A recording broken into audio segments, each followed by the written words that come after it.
Hello friends, welcome to mechanical tech Hindi. Friends, अगर आप motorcycle चलाते हो तो आपके लिए ये जानना जरूरी है कि मोटरसाइकिल के किस पार्ट को कब और कितने किलोमीटर में चेंज कराना चाहिए। फ्रेंड्स, होता क्या कि हम में से ज़्यादातर लोग जब अपने मोटरसाइकिल के सर्विसिंग कराने के लिए सर्विस सेंटर या फिर लोकल गैरेज जाते हैं तो मैकेनिक जिस पार्ट को चेंज करने को कहता है हम वो चेंज करा लेते हैं, जिसे नहीं कहता हम वो चेंज नहीं कराते, क्योंकि हमें पता ही नहीं होता कि क्या चेंज कराना है क्या नहीं चेंज कराना है। अब फ्रेंड्स, आज की इस वीडियो में ज़्यादा टेक्निकल नहीं जाते हुए बहुत ही आसान लफ्ज़ों में आपको समझाऊंगा, ताकि वैसे लोग जो मोटरसाइकिल चलाना तो जानते हैं लेकिन ऑटोमोबाइल का उतना नॉलेज नहीं है, वो भी इन चीज़ों को समझ जाए और सही टाइम पे अपने पार्ट्स को चेंज करा ले, ताकि आप भी सुरक्षित रहे और आपकी मोटरसाइकिल भी सेफ रहे। फ्रेंड्स, पहला पार्ट है ब्रेक शू ब्रेक पैड्स। अब फ्रेंड्स, ज़्यादातर लोग क्या करते हैं कि जब तक जो ब्रेक पैड का रबर होता है वो पूरी तरह से घिस नहीं जाता है तब तक वो मोटरसाइकिल के ब्रेक को एडजस्ट करके मोटरसाइकिल को चलाते रहते हैं। अब अगर सवाल ये है कि ब्रेक शू को कब चेंज कराना है तो ये पूरी तरह से डिपेंड करता है कि आप मोटरसाइकिल को किस तरह से चलाते हो और कहाँ पर चलाते हो, क्योंकि ज़्यादातर मोटरसाइकिल को हम लोग भीड़ भाड़ वाले इलाके में चलाते हैं जहाँ पे बार बार ब्रेक अप्लाई करना पड़ता है। तो मैं आपको सजेस्ट करूंगा कि आप अपने मोटरसाइकिल के ब्रेक शू किट को हर 15 से 20,000 किलोमीटर में एक बार चेंज करा ले। वैसे चलाने वाले तो 40 से 50,000 किलोमीटर तक भी ब्रेक शू को चला लेते हैं, लेकिन अचानक से एक दिन ब्रेक फेल होता है और फिर होता है एक्सीडेंट। तो फ्रेंड्स, जैसे कहते हैं कि जल है तो जीवन है, उसी तरह मोटरसाइकिल के केस में ब्रेक्स है तो जीवन है। नेक्स्ट है इंजन ऑयल, जिसे मोबिल भी कहते हैं। अब फ्रेंड्स, मोबिल को लेकर कोई शिकायत नहीं है क्योंकि हर कोई मोबिल तो चेंज कराता ही है, लेकिन लोगों को ये पता होता ही नहीं है कि कब मोबिल को चेंज कराना। और कुछ लोग 1000 से 2000 किलोमीटर में ही मोबिल को चेंज करा लेते हैं और कुछ 10,000 15,000 मोटरसाइकिल चलाने के बाद मोबिल को चेंज कराते हैं। अब फ्रेंड्स, जो ये मोबिल होता है ये एक बहुत ही इंपॉर्टेंट पार्ट होता है मोटरसाइकिल का, क्योंकि ये जो मोबिल होता है वो आपके मोटरसाइकिल के इंजन के बहुत सारे इंपॉर्टेंट कंपोनेंट्स जैसे कि piston, connecting rod, crankshaft, camshaft, bearings, इन सब को ये लुब्रिकेट करता है। आसान लफ्जों में कहे तो इन पार्ट्स को ये जंग लगने से बचाता है। तो मैं आपको रिकमेंड करूंगा कि आप अपने मोटरसाइकिल के जो मोबिल है उसे हर 4 से 5,000 किलोमीटर के बीच में एक बार जरूर चेंज करा ले। वैसे फ्रेंड, जो मोबिल होता है वो अलग अलग ग्रेड का होता है, तो इससे पहले मैंने एक वीडियो अपलोड किया था जहां पे मैंने आपको बताया था कि कौन से सीसी के इंजन में किस ग्रेड का मोबिल डालना चाहिए और उसे कितने हजार किलोमीटर चलाने के बाद चेंज करना चाहिए। तो उस वीडियो का लिंक मैं आपको इस वीडियो के डिस्क्रिप्शन में दे दूंगा। नेक्स्ट पार्ट है चेन ड्राइव सेट। और फ्रेंड्स, इस कंपोनेंट को तो लोग तब तक चेंज नहीं कराते हैं जब तक मोटरसाइकिल का चेन टूट नहीं जाता है। अब फ्रेंड्स, मैं आपको बता दूं कि जो चेन ड्राइव होता है वो क्या करता है कि जो आपके मोटरसाइकिल का इंजन पावर प्रोड्यूस करता है तो ये चेन उस पावर को आपके मोटरसाइकिल के पीछे के व्हील्स तक पहुंचाता है, जिससे मोटरसाइकिल मूव करता है।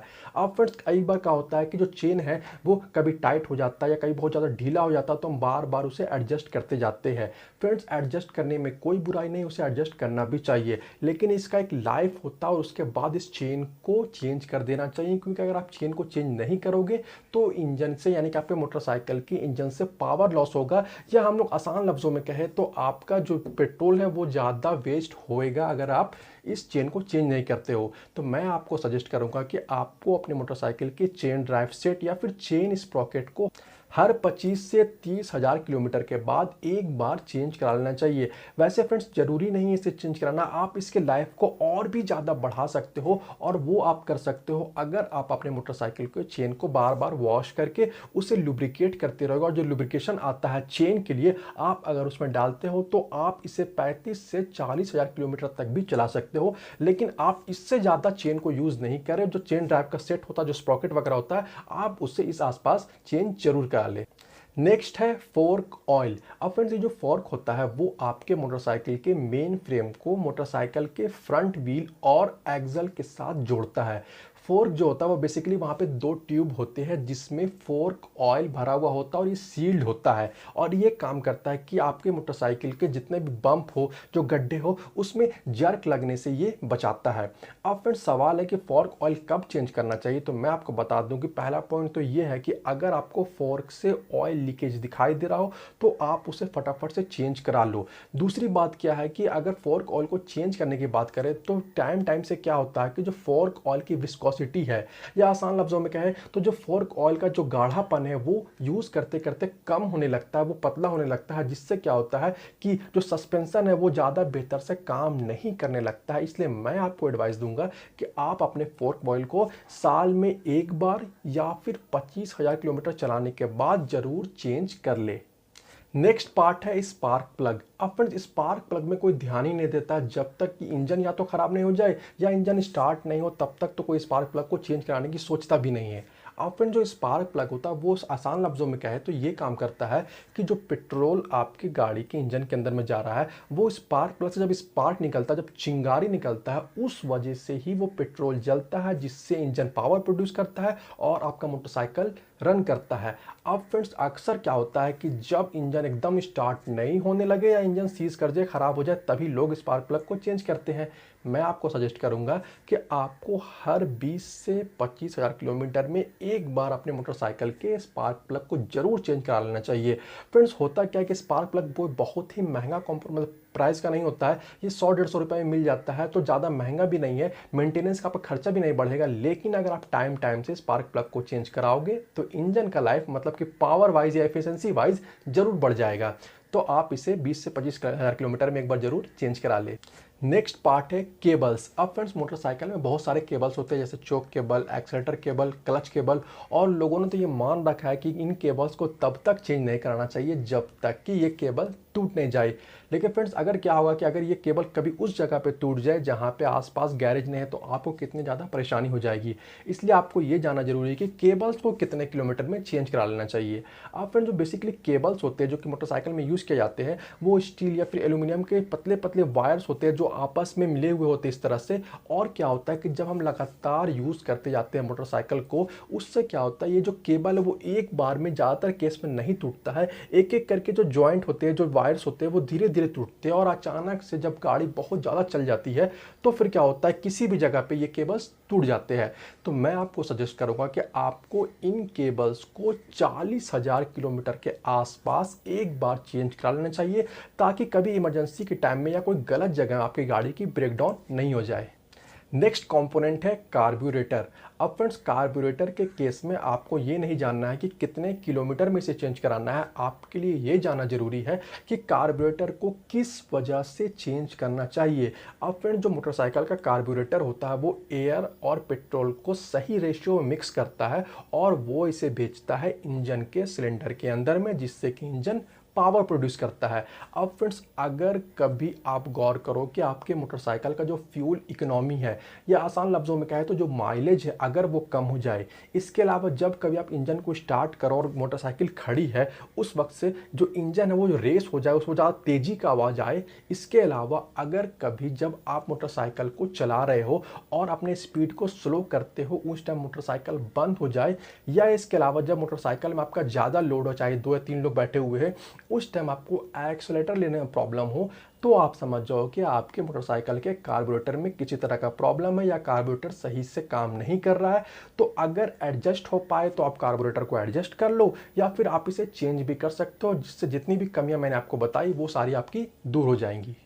नेक्स्ट है सर्विसिंग। अब फ्रेंड्स अगर आप चाहते हो कि आपका मोटरसाइकिल हेल्दी रहे, सेफ रहे, तो आपको टाइम टाइम पे उसका सर्विसिंग कराना चाहिए। वैसे सर्विसिंग तो सब लोग कराते ही, लेकिन पता ही नहीं होता कि कितने किलोमीटर चलाने के बाद उन्हें सर्विसिंग कराना चाहिए। कोई 1000, 2000, 2500 में करा लेते, कोई तो आराम से 8-10 हज़ार 12 चलाते रहते मोटरसाइकिल को, और मोटरसाइकिल को इस तरह प्रॉब्लम होता तब कराते सर्विसिंग।